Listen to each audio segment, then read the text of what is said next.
A paz do Senhor para todos os nossos irmãos e irmãs, todos os obreiros, obreiras, professores, professoras, todos aqueles que estão sintonizados nesse podcast. Hoje vamos abrir a nossa temática de uma maneira maravilhosa, porque a lição número 1, ela vem recheada com boas e maravilhosas informações.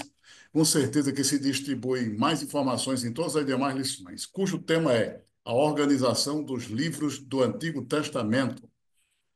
A referência está em 2 Timóteo, capítulo 3, versículo 16 e 17, que diz: Toda a escritura divinamente inspirada é proveitosa para ensinar, para redarguir, para corrigir, para instruir em justiça, para que o homem de Deus seja perfeito e perfeitamente instruído para toda boa obra. 2 Timóteo 3, 16 e 17.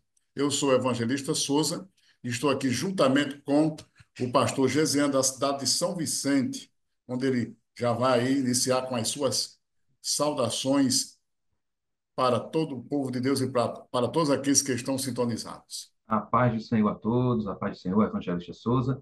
Para mim, é uma grande alegria, mais uma vez, participar desse podcast, nessa tarde, nesse momento, diante desta aula, das lições bíblicas juvenis, né? E nessa primeira aula do primeiro trimestre de 2025, essa aula, a organização dos livros do Antigo Testamento. Para nós é uma grande alegria e cremos que teremos muito que aprender através dessa lição. Amém. Glória a Deus por isso. Nós temos esta lição e é importante que os professores, ao manusear esta lição, onde vão falar sobre a organização do livro do Antigo Testamento, entendam que a leitura bíblica em classe, que já está na própria lição, está baseada em Josué, capítulo 1, versos 6 ao 9, Mateus 7, 24 ao 27. E aqui nós temos esta maravilhosa leitura. Eu não vou fazer essa leitura, mas nós vamos já começar aqui com a exposição da nossa lição, mostrando os objetivos. São três. Primeiro, enfatizar a ordem dos livros bíblicos do Antigo Testamento, mostrando que ela não segue uma cronologia. Segundo, explicar o processo e o tempo pelos quais a Bíblia passou até chegar à sua forma atual. atual. E terceiro, evidenciar a lógica, né, da ordem canônica dos livros do Antigo Testamento. Então, é interessante que este trimestre vai exatamente dar uma ênfase aqui sobre o povo de Deus e começando já com a Bíblia. A Bíblia, ela não é um livro meramente uma literatura, mas sim é uma biblioteca sagrada que contém 66 livros agrupados e divididos em duas partes, sendo que essa biblioteca, ela contém esses livros, mas ela é a palavra. Então, a primeira, no Antigo Testamento, que tem 39 livros, denominado Antigo Testamento, e a segunda parte, que é denominada de Novo Testamento, com 27 livros, entendendo que essa expressão Antigo Testamento não é uma depreciação da palavra de Deus, mas refere-se ao período, ao tempo em que foi promulgada a aliança. Porque muitas pessoas dizem assim, mas a palavra de Deus não é antiga e nem é velha.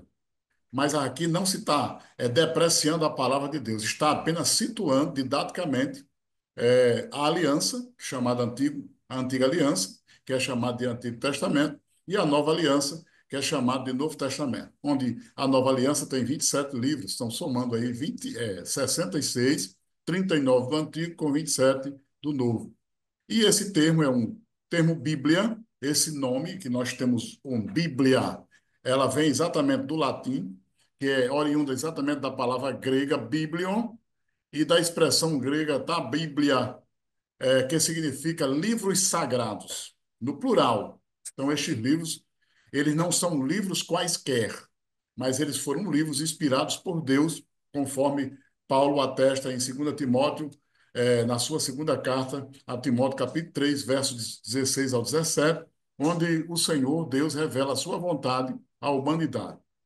Por isso, esta palavra é a revelação de Deus. Então é importante, hoje nós estamos falando sobre este precioso livro, porque esta revelação é uma revelação divina que ocorreu ao longo dos séculos. Então é importante que os professores, as professoras envolvam os seus alunos, mostrando exatamente essa diversidade de escritores, que apesar deles serem oriundos de épocas diferentes, contextos diferentes, locais diferentes, dentro de várias culturas, mesmo assim eles estão alinhados quanto à mesma essência e o caráter de Deus, pois eles foram escolhidos pelo Senhor.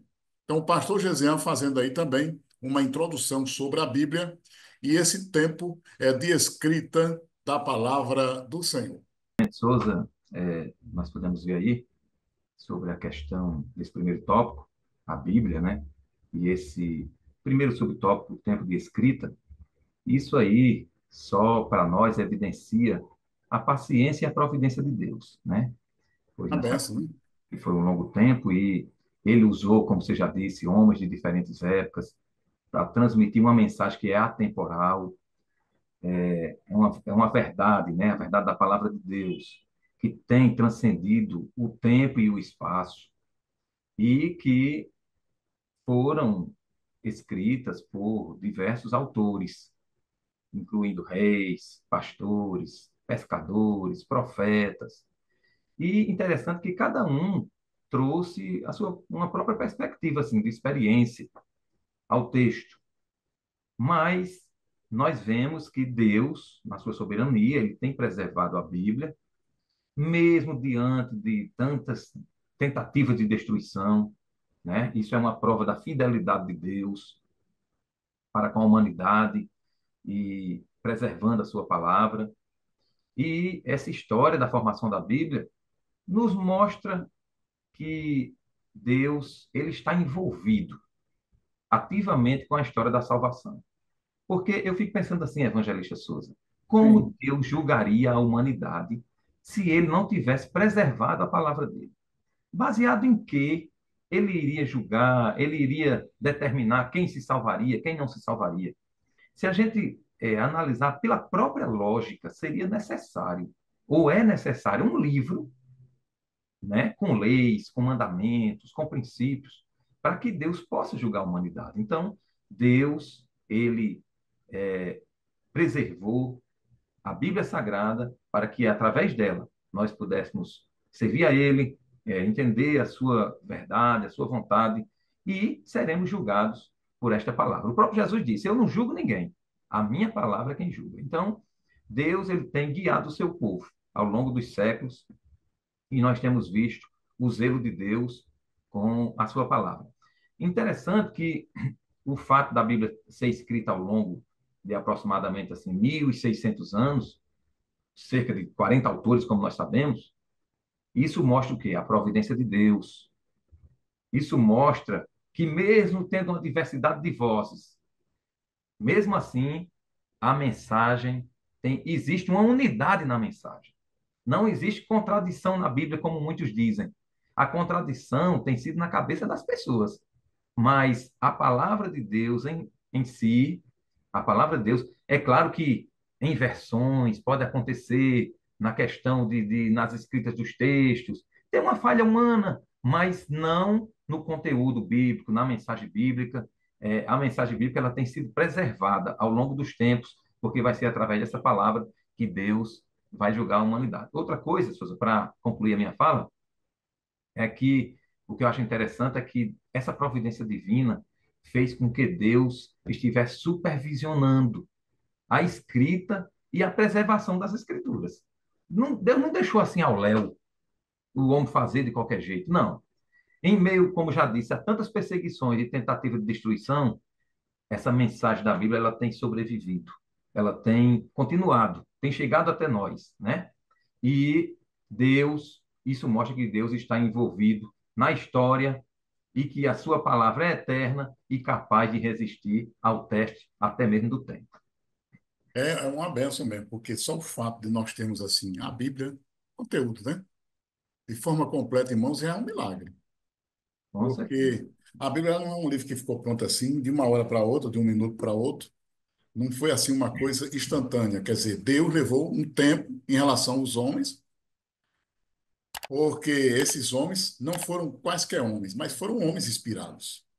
Então, a Bíblia não pode jamais ser igualada a uma literatura qualquer, humana.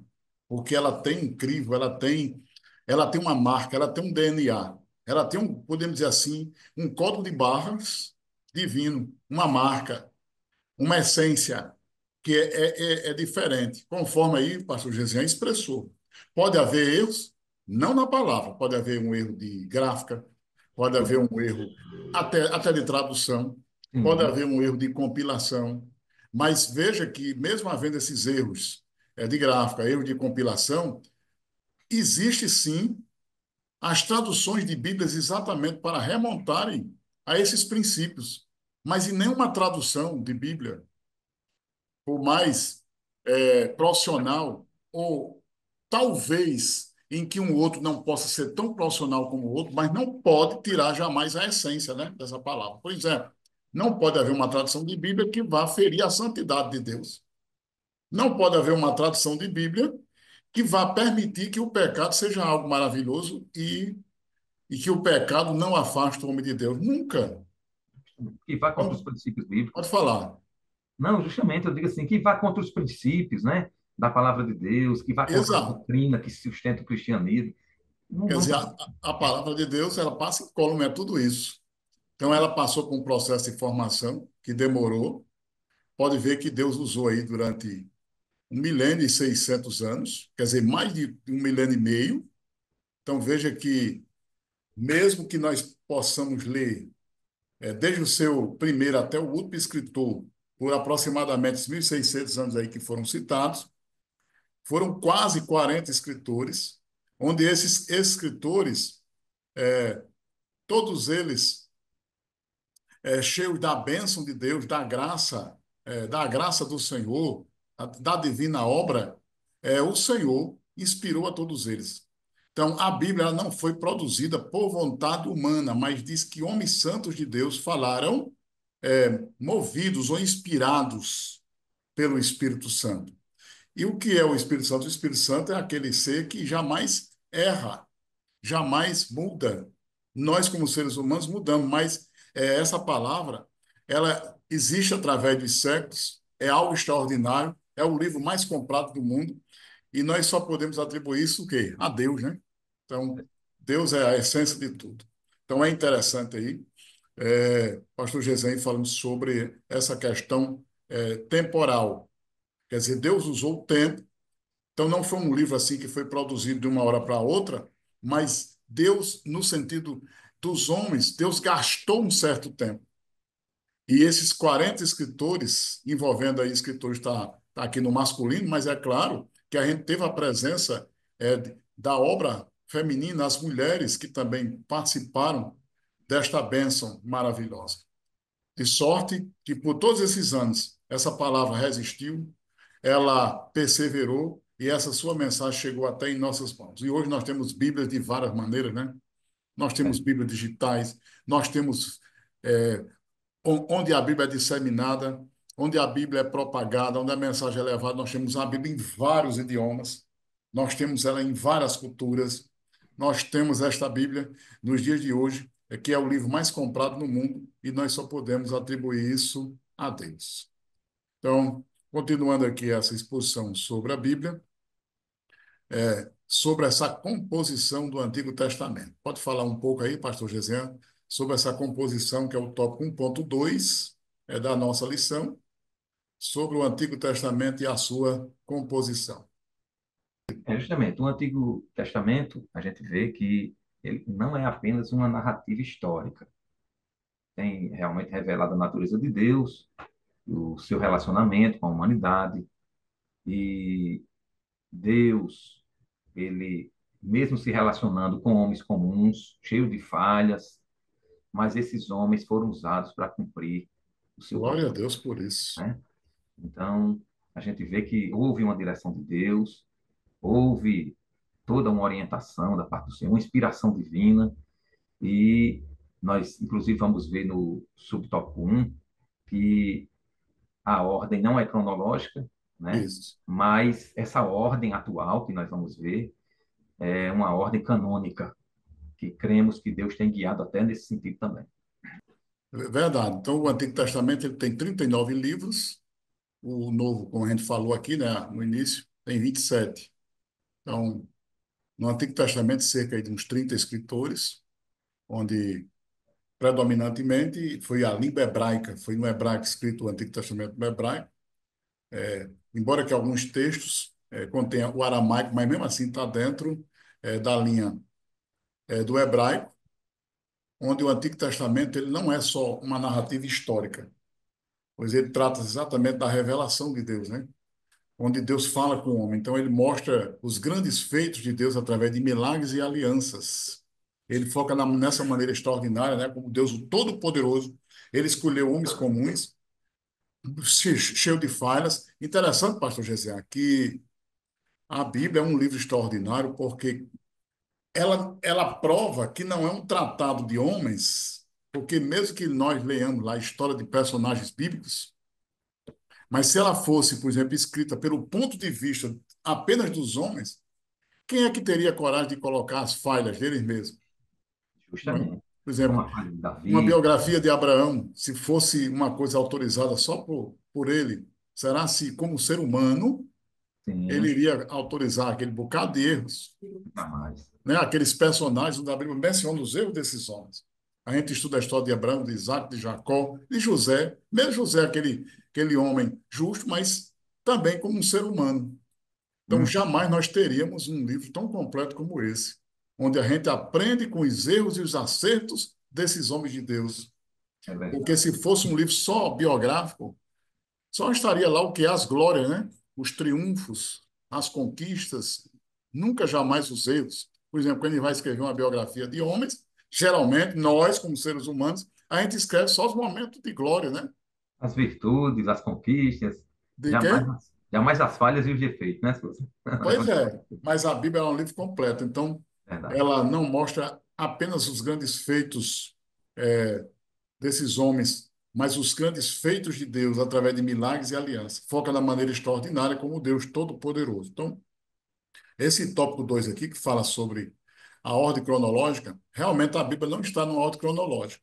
Por exemplo, ela está em ordem de gênero literário. Nós temos lá os livros, que nós vamos falar agora.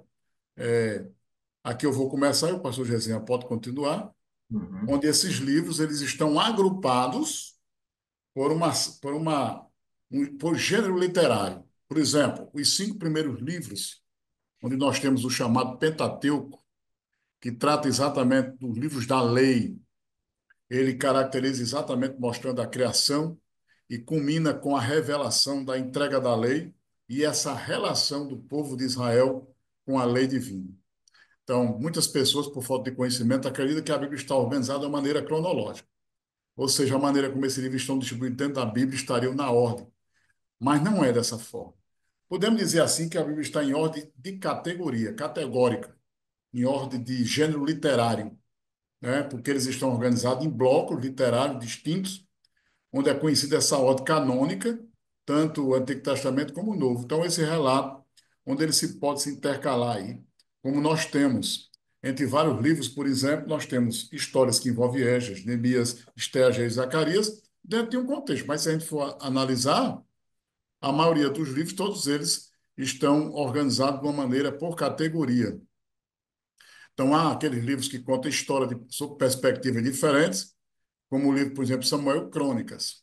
Se a gente observar Crônicas, ele pode ver que, segundo as Crônicas, descreve mais o reino de Judá, enquanto que o livro dos Reis foca nos dois reinos, tanto o reino eh, do sul como o reino do norte.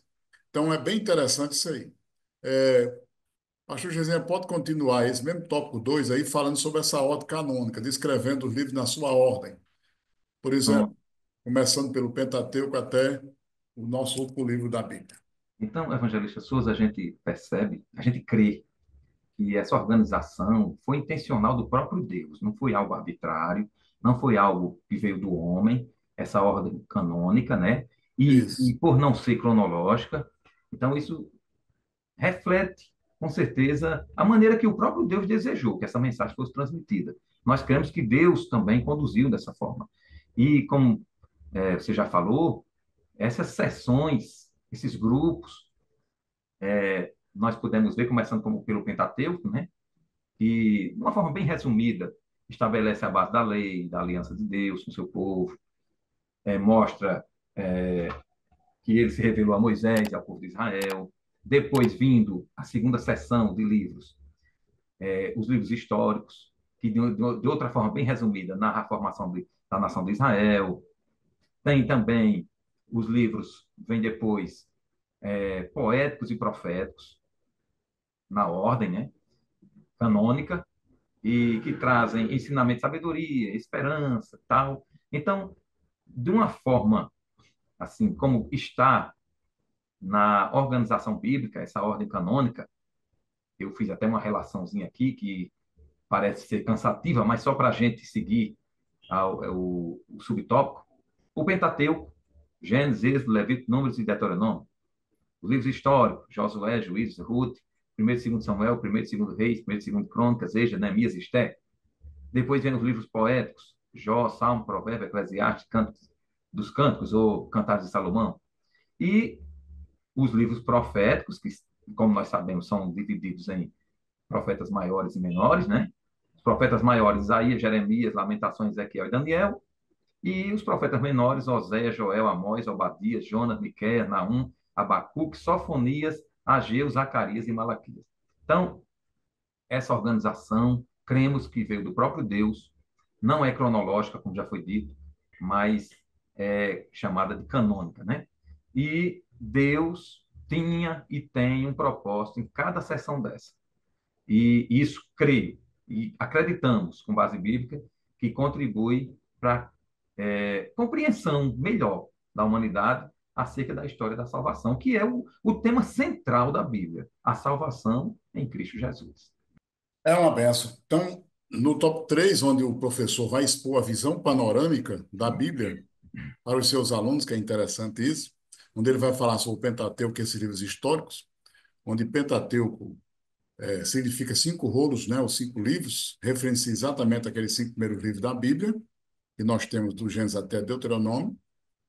E é interessante porque ali está a revelação de Deus no princípio e como Deus tratou com patriarcas e formou uma nação. Então aí nós temos aí esse conjunto.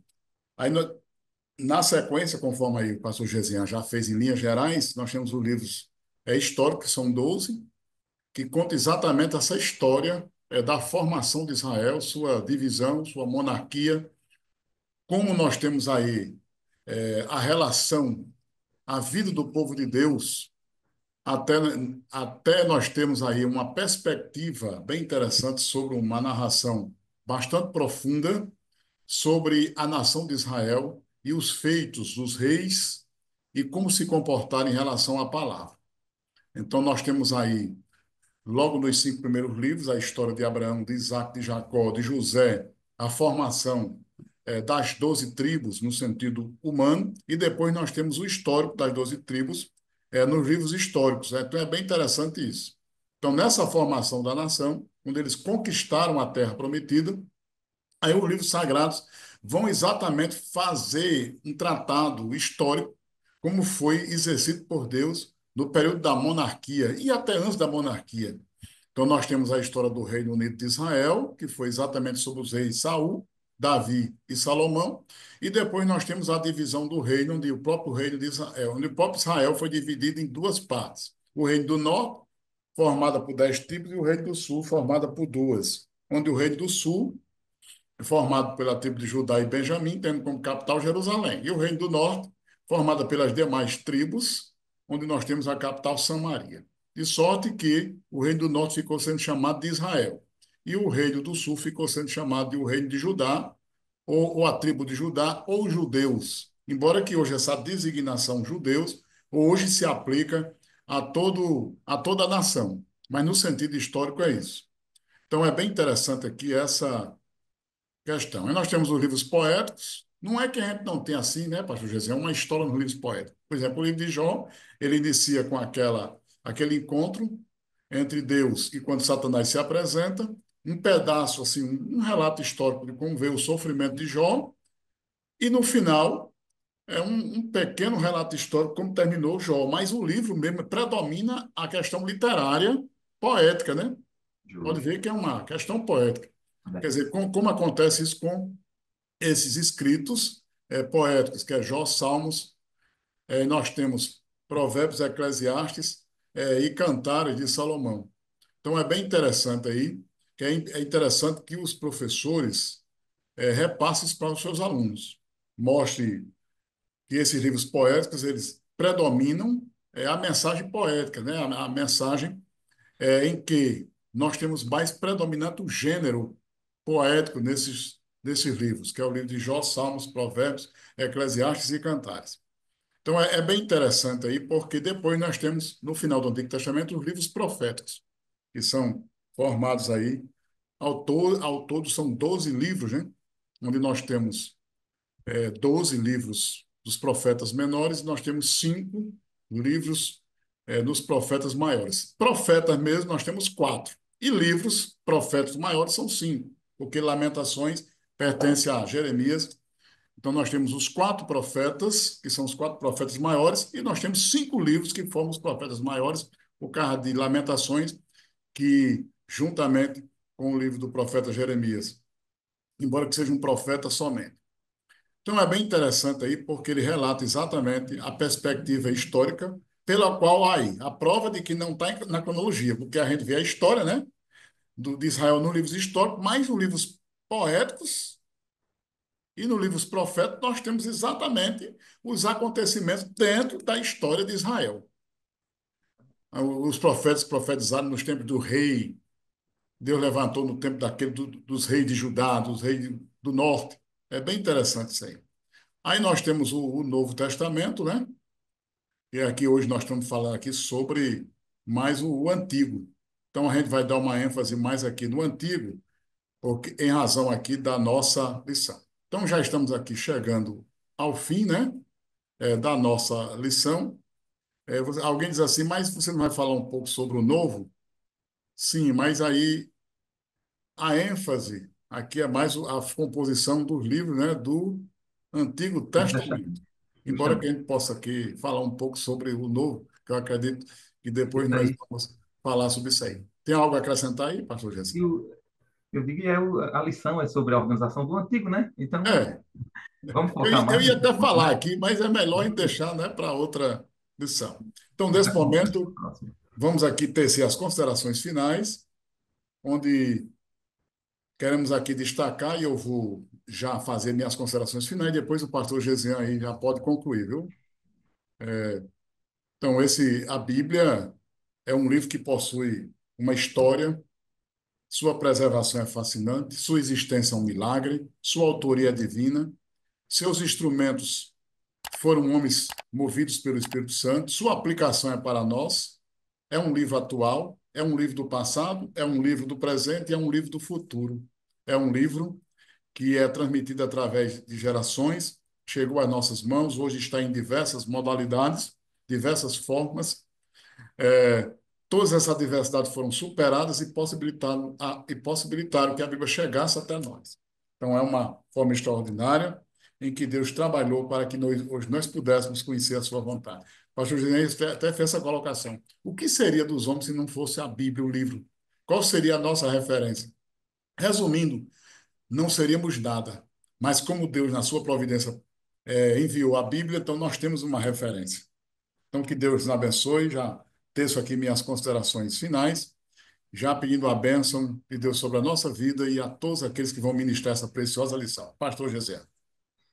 Amém. Chegando aqui nas considerações finais, em suma, Souza, diante dessa lição, a gente percebe que a gente compreender essa estrutura canônica, os contextos históricos e literários, evangelista Souza, dos livros, né, que nos permite apreciar essa riqueza da palavra de Deus, isso é de suma importância, é muito relevante, e nós vemos que a organização desses livros do Antigo Testamento, além de nos mostrar essa estrutura da Escritura, também nos convida a gente estar em reflexão sobre a profundidade dessa revelação divina, que é a palavra de Deus.